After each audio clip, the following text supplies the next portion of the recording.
The coffee hit my blouse before I registered she had moved. It was still hot enough to sting, and the whole open floor of Thorn Maritime went quiet the way a room does when it smells blood in the water. "Careful," Cressida Thorn said, not looking at the cup still tilted in her hand. "Furniture doesn't usually need an apology."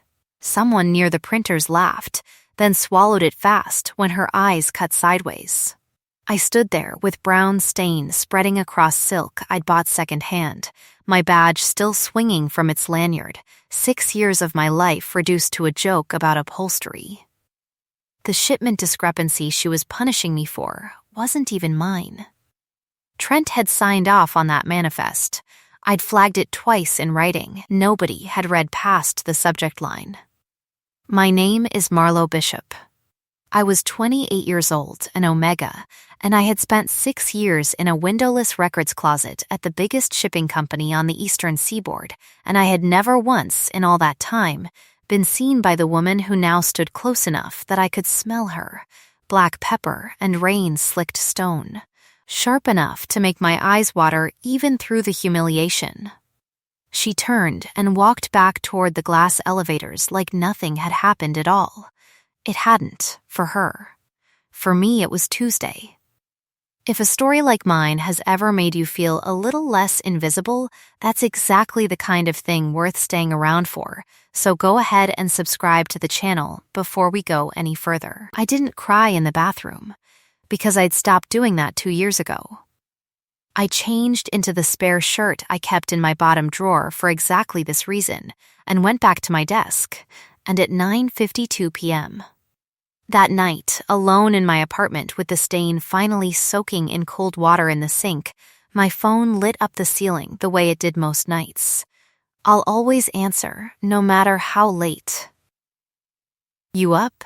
Night shift. 4 months of him, of her, of whoever was on the other end of an app called Kindred that matched people by the raw chemistry of their scent signature and let them talk. Without names, without faces, without any of the things that made people decide what you were worth before you opened your mouth.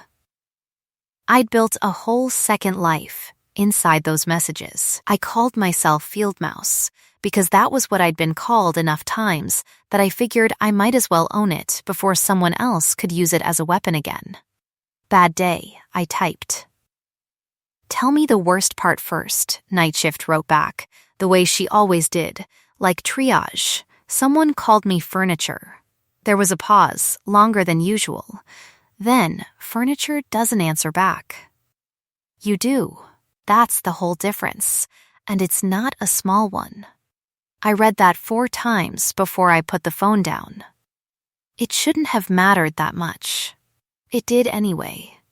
I didn't know yet that her real voice, the one that had ordered coffee thrown in my direction that afternoon, and the voice writing me back kindness at 10 p.m., belonged to the same woman. I want to be honest about that, because everything that came after only makes sense if you understand how completely I did not see it coming.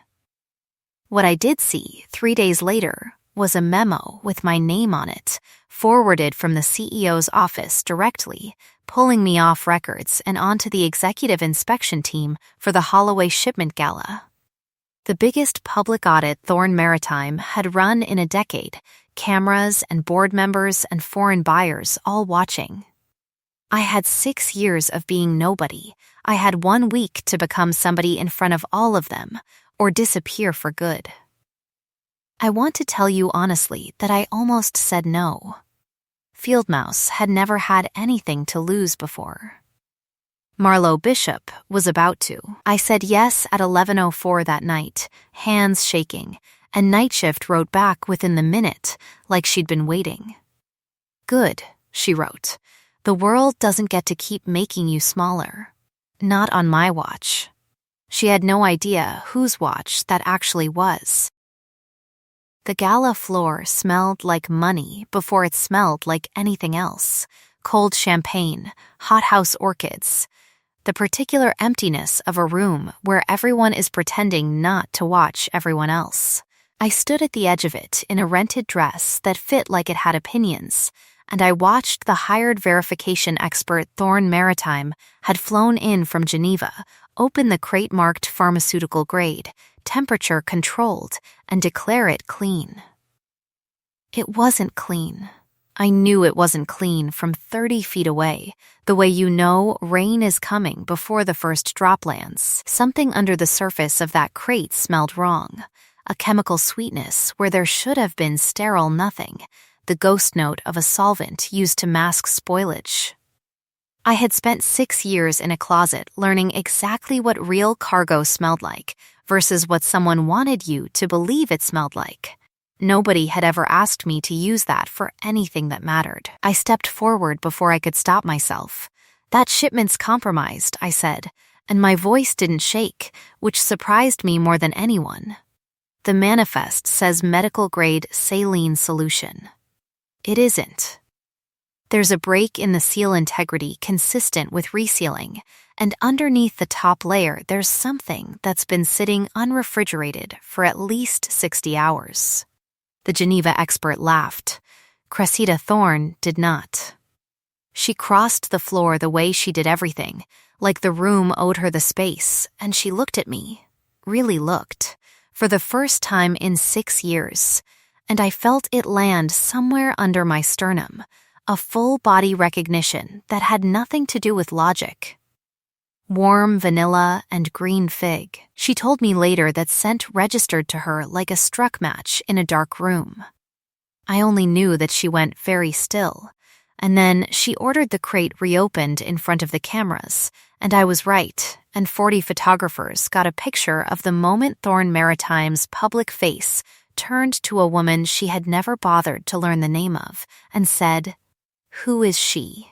By the following Monday, I had a new badge, a new desk on the executive floor, and a title I hadn't asked for. Night shift that same night told me she'd had a good week, the kind that reminded her why she still did any of it.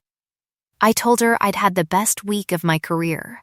Neither of us said more than that. I stepped into the elevator to the 40th floor for the first time, with my heart going like a struck drum, and I had no idea I was walking toward the only person on Earth who already knew my worst secrets and my best ones, both, and didn't yet know they were the same woman. The 40th floor smelled like her, that same black pepper and cold stone, but layered now with cedar polish and glass cleaner, like the whole building had been built to keep her warm and everyone else out. Priya, my one real friend in the fragrance lab downstairs, took one look at my new visitor badge and whistled low. "They gave you a window," she said. "Marlowe, an actual window. Do you know what that means around here?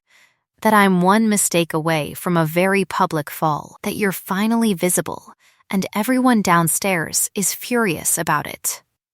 She grinned, unbothered, the way betas so often were about the drama omegas and alphas made of everything. "Trent's been telling anyone who'll listen that you got lucky. Trent had signed the bad manifest. Trent had let me take the blame for it for a week." I said nothing, because I'd learned a long time ago that saying nothing was armor, and I still needed the armor, even with a window. Delphine Ashworth found me by the coffee station on my second day, elegant and unhurried, sweet-voiced in the particular way of people who have never had to raise their voice to be obeyed. "Cressida gets enthusiasms," she said, stirring her tea without looking at me. She had one about a rescue dog once, lasted 3 weeks before the shelter took it back. She smiled, all teeth and no warmth. "I'd enjoy your window while it lasts, dear. They rarely do." I didn't answer her either. But I noticed, filed it away the way I filed everything, the exact temperature of her cruelty, precise and practiced, nothing like Cressida's careless cold. Cruelty that had been sharpened on purpose is a different animal from cruelty that simply never learned better, and some part of me, the part that had spent 6 years cataloging every version of contempt this building had to offer, knew the difference before I understood why it mattered.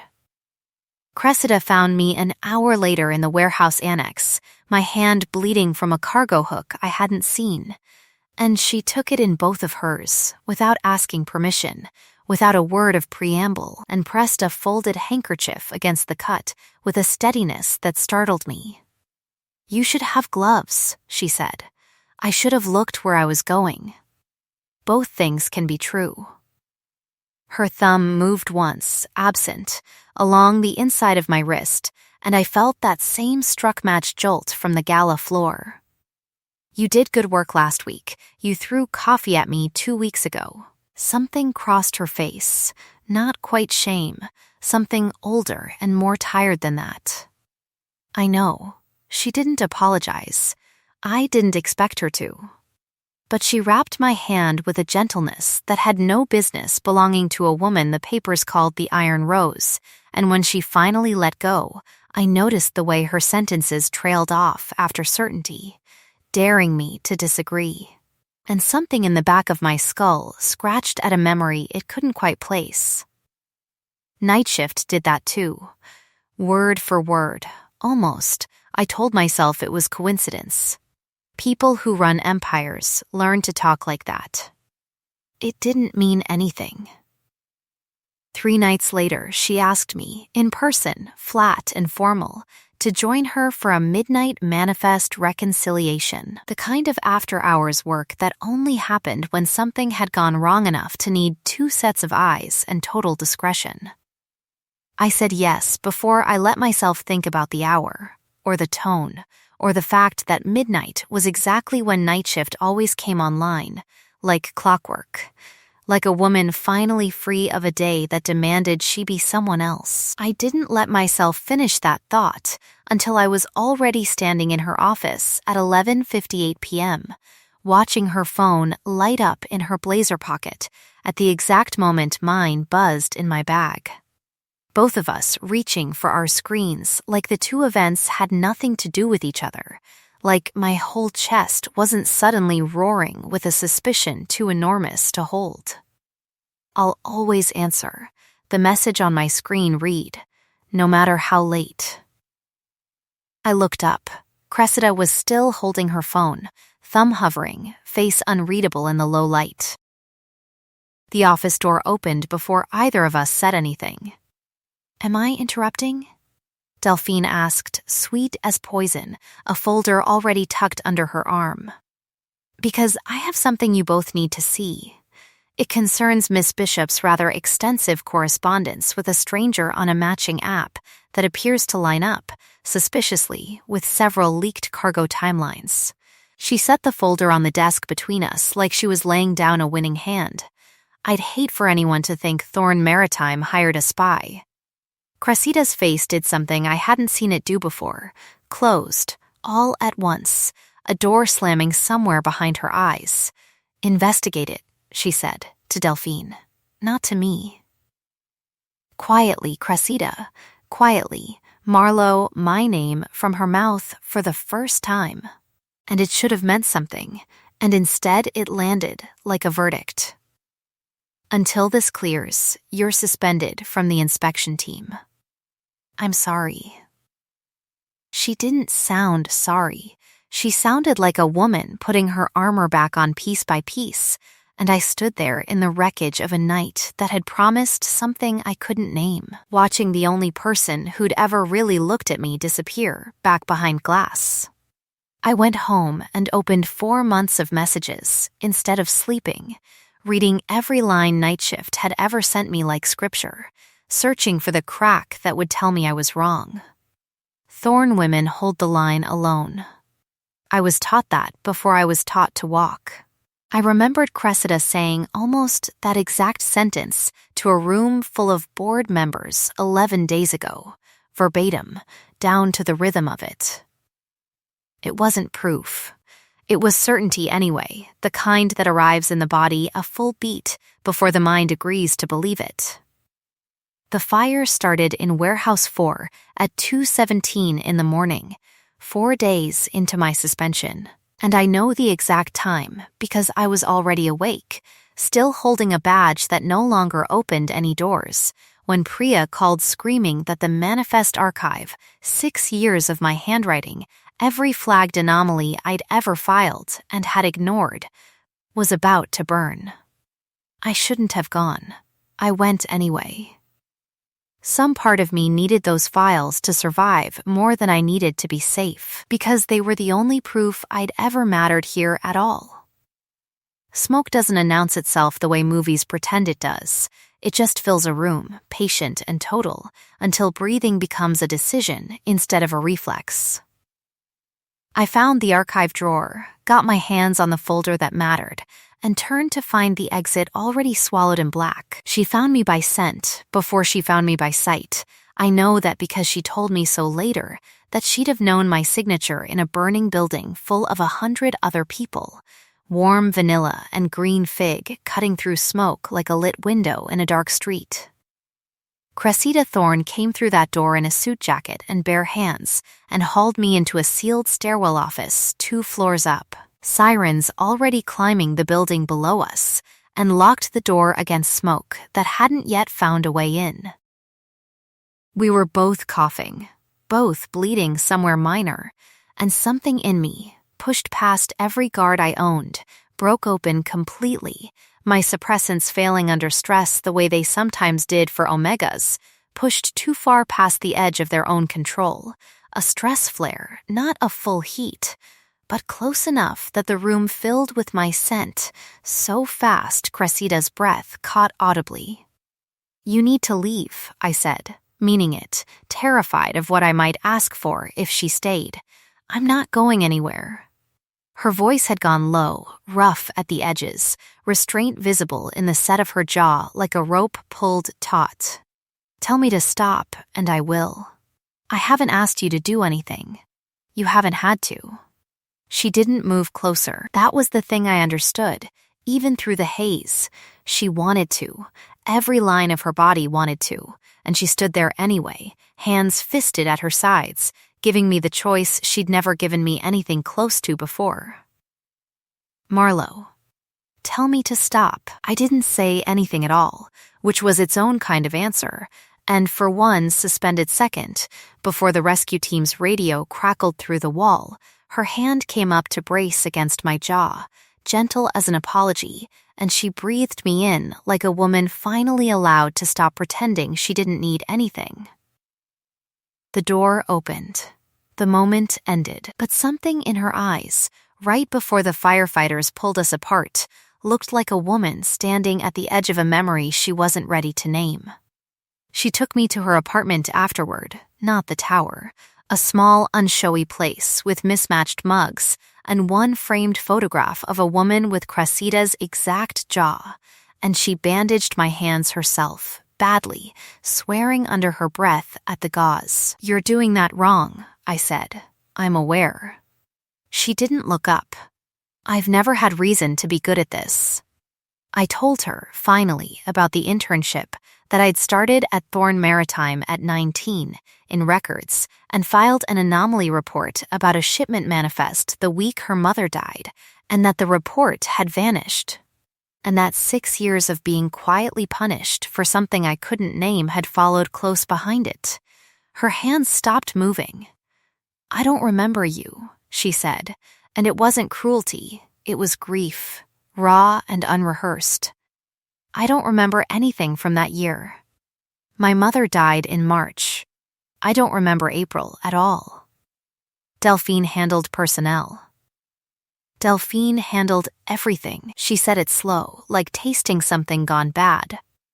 Then, quieter, my father used to say Thorn women hold the line alone, that love is a door you leave open for people to walk through and take things.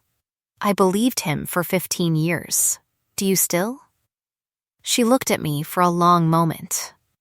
"I burned my hand tonight for a folder you'd already decided was worth dying for. I don't know what that makes me anymore."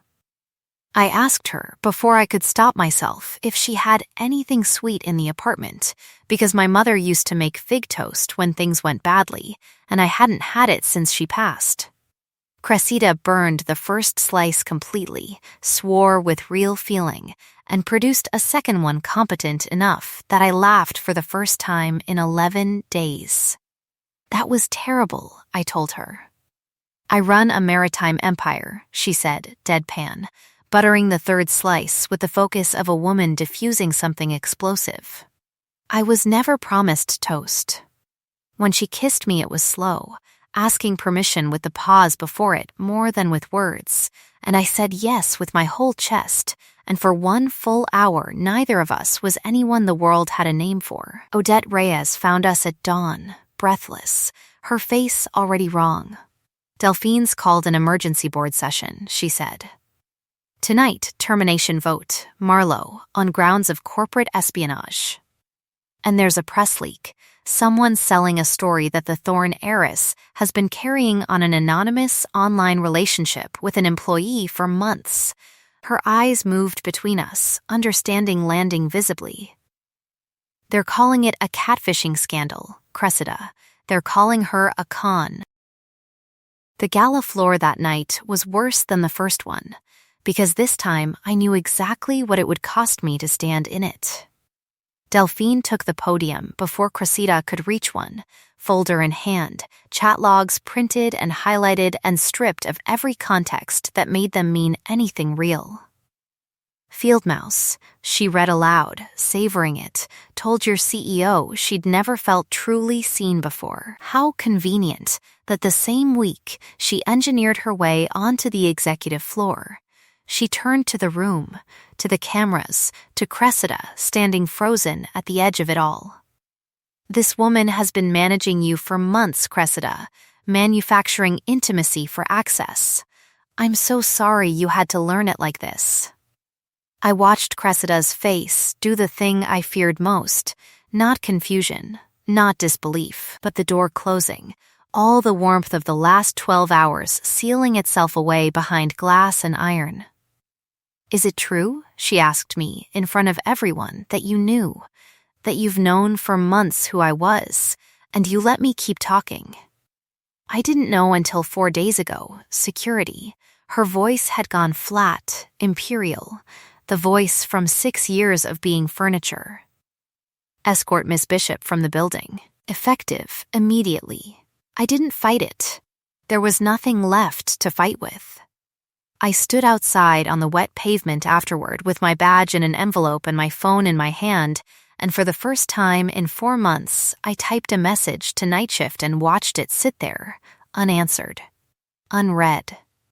The little clock ticking past midnight, and then past 1. And then I understood that some promises only survive until the person keeping them decides you were never worth the keeping.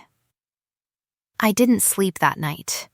I sat at my kitchen table with 6 years of memory laid out like evidence, and somewhere around 4 a.m, grief turned into something colder and more useful. I remembered the anomaly report I'd filed at 19, a discrepancy in a shipment routed through the same private dock Delphine still used for her personal imports, the week Eleanor Thorne died in what everyone called an accident, on a boat she'd never have taken out alone in that weather. I remembered the smell from that gala crate, the same chemical sweetness I'd cataloged for 6 years without ever being asked what it meant. I called Priya at 5 a.m, and she was at my door with her laptop by 6. You think Delphine's been running something under the manifests this whole time, she said, reading the pattern I'd built across the table. I think she's been running it since before Eleanor died. I think my report almost caught it. I think that's why I've spent 6 years being told I was furniture. My voice didn't shake saying it. It should have. I'd waited too long for it not to. Odette came at 7, still in yesterday's clothes, and looked at the spread of documents, without a word, for a long moment. In 6 years, she said finally, I have never once seen her hold an elevator for anyone. She held it for you, the week you started on her floor. I thought it was nothing. She sat down across from me. Tell me what you need.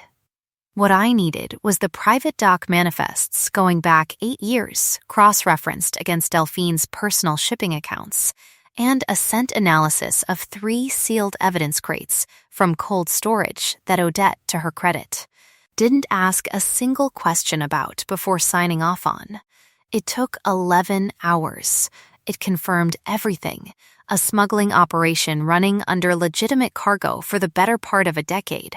And beneath it, buried in a manifest dated the same week as Eleanor Thorne's death, a discrepancy that matched, almost exactly, the report I'd filed at 19 and watched disappear. Cressida found us at the tower at 9 that night, ashen, a printout of the full Kindred conversation history in her hand. Every message, 4 months of it, read start to finish for the first time with the context she'd refused to grant it that afternoon. "It's you," she said, quiet, wrecked. "It was always you."